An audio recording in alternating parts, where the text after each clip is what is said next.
We searched for a man named Jim Sonnett.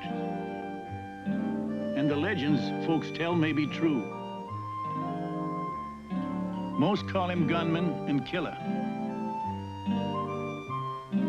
He's my son, who I hardly knew. I raised Jim's boy from the cradle.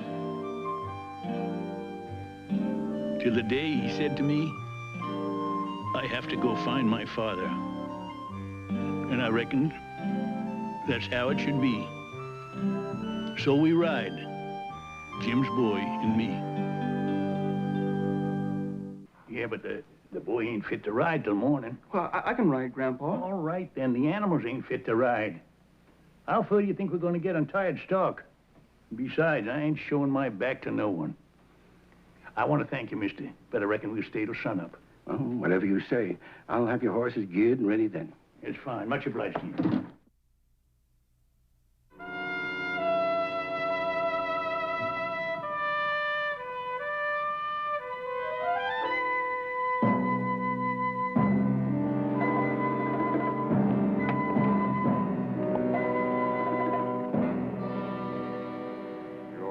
Out of town this early, Mr. Sonnett? I don't sneak, and it ain't early. Not for a working man. A working man? I figured you and the boys a couple of saddle tramps. Well, what you figure is your business. This road west is our business. And you're a blocking it. That's right. Just what do you aim to do about it? Well, a man's got two choices in life.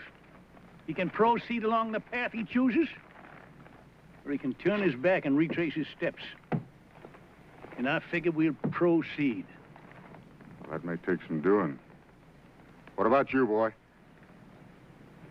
I go where he goes. Oh, you sonnets. I wish I had the middle one in front of me here right now. You mean James? Now, that's a foolish wish, mister. From what I hear, James is the third best shot in the West. The third best? That's what I said. James is darn good, but he's better, and I'm better than both of them. No brag, just fact. Talk's cheap.